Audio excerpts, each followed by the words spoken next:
마지막 나팔 소리 나기 전에 들어야 할 이야기 마나소나의 유튜브 채널 김경호 선교사입니다. 안녕하세요. 주 예수님을 따르는 제자들과 함께 경건의 시간에 축복과 교훈을 나누고자 합니다.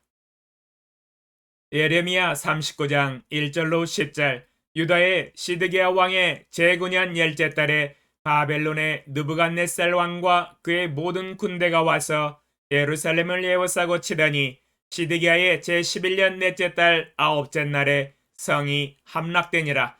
예루살렘이 함락됨에 바벨론의 왕의 모든 고관이 나타나 중문에 앉으니 곧 네르갈 사레셀과 삼갈레보와 내시장 살스기민이 네르갈 사레셀은 궁중 장관이며 바벨론의 왕의 나머지 고관들도 있더라. 유다의 시드기야 왕과 모든 군사가 그들을 보고 도망하되 밤에 왕의 동산길을 따라 두담 샘문을 통하여 성읍을 벗어나서 아라바로 갔더니 갈대아인의 군대가 그들을 따라 여리고 평원에서 시드기야에게 미쳐 그를 잡아서 데리고 하마 땅 림나에 있는 바벨론의 느부갓네살 왕에게로 올라가매 왕이 그를 신문하였더라.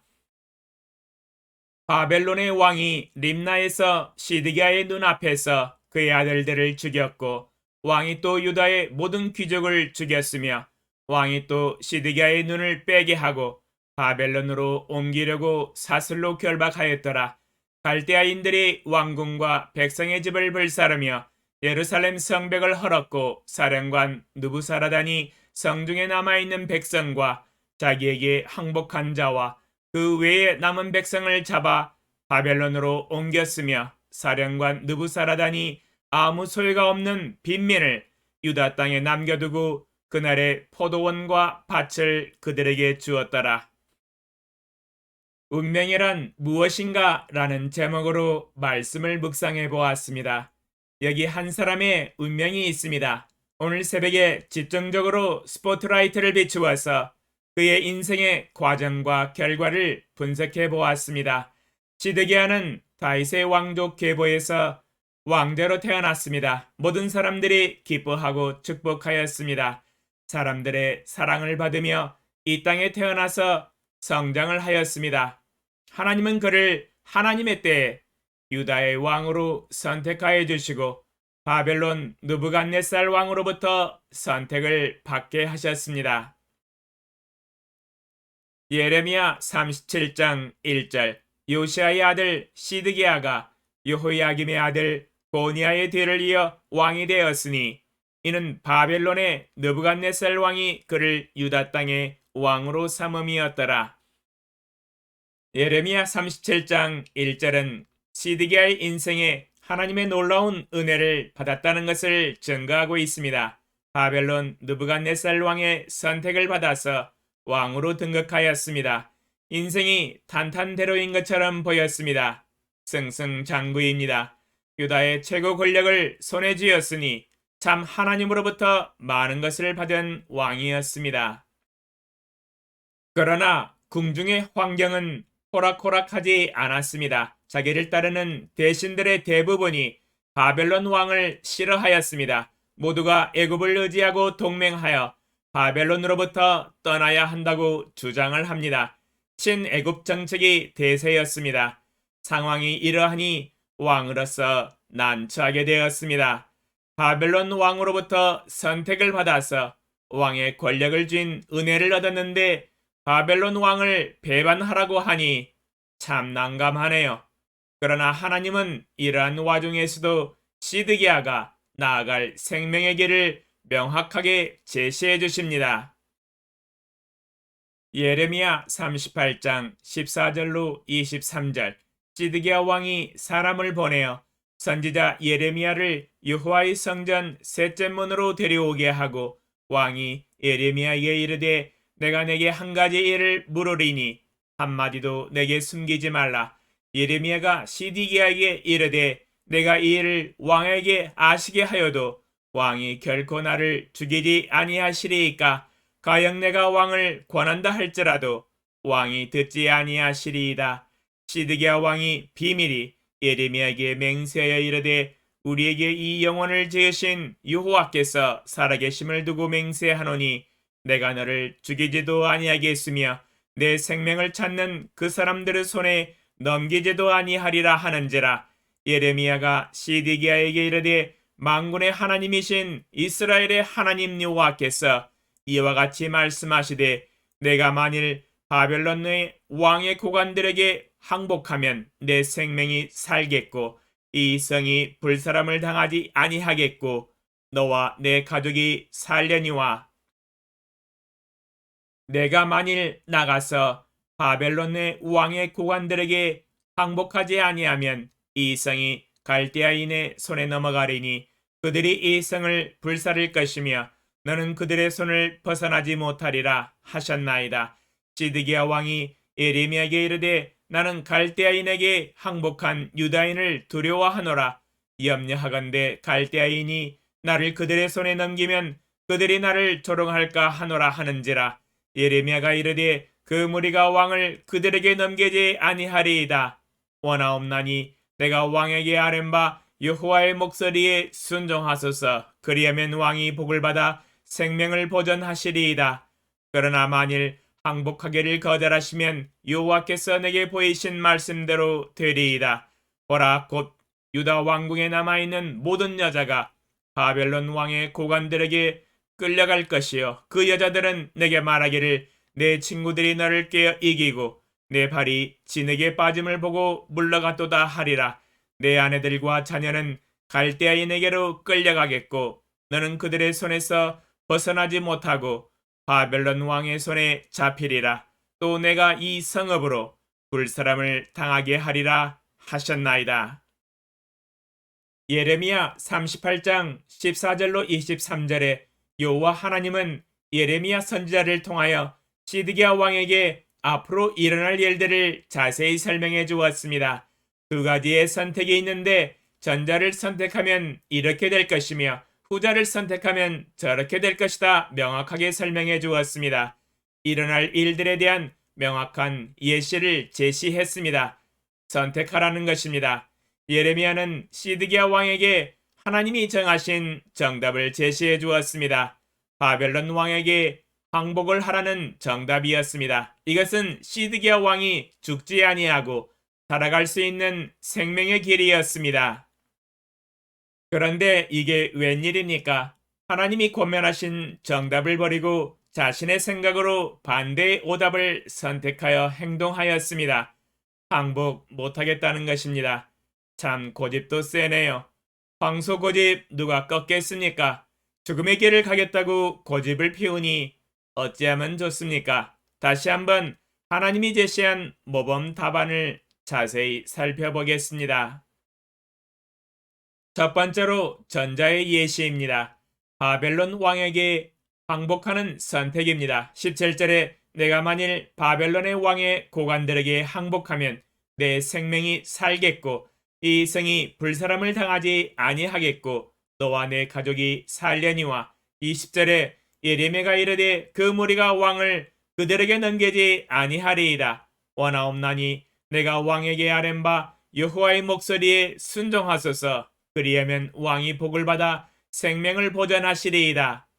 바벨론 왕에게 항복하면 살 것이다 라고 분명하게 제시하셨습니다. 두 번째로 후자의 예시는 이와 같습니다. 항복하지 않는 것이지요. 18절에 내가 만일 나가서 바벨론의 왕의 고관들에게 항복하지 아니하면 이 성이 갈대아인의 손에 넘어가리니 그들이 이 성을 불사를 것이며 너는 그들의 손을 벗어나지 못하리라 하셨나이다. 21절로 23절에 그러나 만일 항복하기를 거절하시면 여호와께서 내게 보이신 말씀대로 되리이다. 보라, 곧 유다 왕궁에 남아있는 모든 여자가 바벨론 왕의 고관들에게로 끌려갈 것이요 그 여자들은 내게 말하기를 내 친구들이 너를 깨어 이기고 내 발이 진흙에 빠짐을 보고 물러갔도다 하리라. 내 아내들과 자녀는 갈대아인에게로 끌려가겠고 너는 그들의 손에서 벗어나지 못하고 바벨론 왕의 손에 잡히리라. 또 내가 이 성읍으로 불사람을 당하게 하리라 하셨나이다. 하나님께서 인간의 언어로 알아듣기 쉽게 자세히 설명하였는데도 이해를 못한 건지 못 알아듣는 것인지 참 안타깝네요. 제가 들어도 정답이 너무 쉽게 보이는데 말입니다. 오직 자신의 생각과 판단으로 하나님의 말씀을 믿지 못했습니다. 친애굽파 대신들의 반대를 두려워했습니다. 애굽을 지지하는 백성들을 두려워했습니다. 대세를 거스르기가 어려웠습니다. 시드기야 왕이 예레미야에게 변명을 합니다. 19절에 시드기야 왕이 예레미야에게 이르되 나는 갈대아인에게 항복한 유다인을 두려워하노라. 염려하건대 갈대아인이 나를 그들의 손에 넘기면 그들이 나를 조롱할까 하노라 하는지라. 그는 사람들의 조롱을 두려워하고 염려하였습니다. 그는 하나님이 제시하신 항복을 마음에 받아들일 수 없었습니다. 항복은 생명의 길이 될 것이라고 정답을 말씀해 주시지만 자신의 생각과 판단은 그것은 부끄러움이며 조롱을 당하는 길이라고 고집을 피우면서 항복하기를 거부합니다. 대세인 친애굽파의 대신들을 두려워했습니다. 하나님의 권면과 예레미야 선지자의 간절한 탄원도 외면하고 시드기야 왕은 항복하지 않았습니다. 하나님의 말씀을 듣지 않았습니다. 두 가지의 길이 있었지만 그는 죽음의 길을 선택했으며 자신이 판단한 항복하지 않는 길이 조롱을 당하지 않을 것이라고 확신하였습니다. 그러나 그의 선택은 오판이었습니다. 잘못되어도 한참 잘못된 길로 들어서고 말았습니다. 결과는 비참했습니다. 하나님이 예언하신 대로 성취되었습니다. 예레미야 39장 5절로 9절 갈대아인의 군대가 그들을 따라 여리고 평원에서 시드기야에게 미쳐 그를 잡아서 데리고 하맛 땅 림나에 있는 바벨론의 느부갓네살 왕에게로 올라가매 왕이 그를 신문하였더라. 바벨론의 왕이 림나에서 시드기야의 눈앞에서 그의 아들들을 죽였고 왕이 또 유다의 모든 귀족을 죽였으며 왕이 또 시드기야의 눈을 빼게 하고 바벨론으로 옮기려고 사슬로 결박하였더라. 갈대아인들이 왕궁과 백성의 집을 불사르며 예루살렘 성벽을 헐었고 사령관 느부사라단이 성중에 남아있는 백성과 자기에게 항복한 자와 그 외에 남은 백성을 잡아 바벨론으로 옮겼으며 5절로 9절의 선택의 결과가 온천하에 다 드러났습니다. 도망치다가 갈대아인의 군대가 림나에서 시드기야 왕을 사로잡았으며 시드기야의 눈앞에서 그의 아들들을 죽였고 왕이 또 유다의 모든 귀족을 죽였으며 왕이 또 시드기야의 눈을 빼게 하고 사슬로 결박하여 바벨론으로 끌고 갔습니다. 정말 비참한 인생이 되어버렸습니다. 이 운명은 어디서부터 자초한 것일까요? 자기 자신이 스스로 선택한 것입니다. 하나님이 제시한 두 가지의 길을 모두 이해를 하였습니다. 알아듣기 쉽게 이야기를 했기 때문입니다. 그러나 자신의 고집과 판단과 선택으로 그는 죽음의 길, 멸망의 길을 선택하였습니다. 운명이란 무엇입니까? 사람의 운명은 자기 자신이 선택하는 것입니다. 자신이 선택한 길은 자신이 책임을 져야 합니다. 그러나 하나님은 우리 인생에게 항상 하나님과 사람 앞에서 두 가지의 길을 명확하게 제시해주고 계십니다. 은밀히 행하시지 않습니다. 온 세상 천하에 모든 만민이 알아듣도록 이야기를 하고 계십니다. 그것은 하나님이 제시하신 길입니다. 한 길은 생명과 영생과 복락의 길이며 또 다른 한 길은 멸망과 치욕과 영원한 지옥불의 침륜의 길입니다. 요한복음 3장 36절 아들을 믿는 자에게는 영생이 있고 아들에게 순종하지 아니하는 자는 영생을 보지 못하고 도리어 하나님의 진노가 그 이에 머물러 있느니라. 요한복음 3장 36절에 하나님은 명확하게 두 가지의 길을 제시하고 계십니다. 하나님의 아들을 믿고 영생을 얻는 생명의 길과 아들을 믿지 아니하고 영생을 보지 못하고 도리어 하나님의 진노가 그 위에 머물러 있게 하므로 인생이 되는 일이 없이 하나님의 심판을 받다가 죽어서 불과 유황으로 타는 못, 즉 지옥으로 들어가는 영원한 침륜에 빠지는 삶이 그것입니다.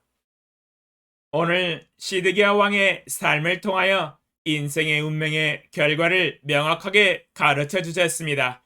우리 인생은 하나님이 제시하신 생명의 길을 선택하여 영생 복락을 누려야 한다는 교훈입니다. 축복받는 길을 우리 눈앞에 밝히 보여주셨습니다. 주여, 이 세상에 살아가는 80억의 영혼들이 하나님이 제시하신 두 가지의 길을 명확히 이해하고 깨닫게 하시고 하나님이 주신 자유의지를 가지고 가장 올바른 선택을 할 수 있게 하소서. 하나님이 제시하신 생명의 길, 영생 복락의 길, 풍성하고 행복한 길을 선택하여 가장 아름다운 인생을 즐기면서 살아갈 수 있도록 큰 은혜를 더하여 주시옵소서. 예수님의 이름으로 기도합니다. 아멘. 감사합니다.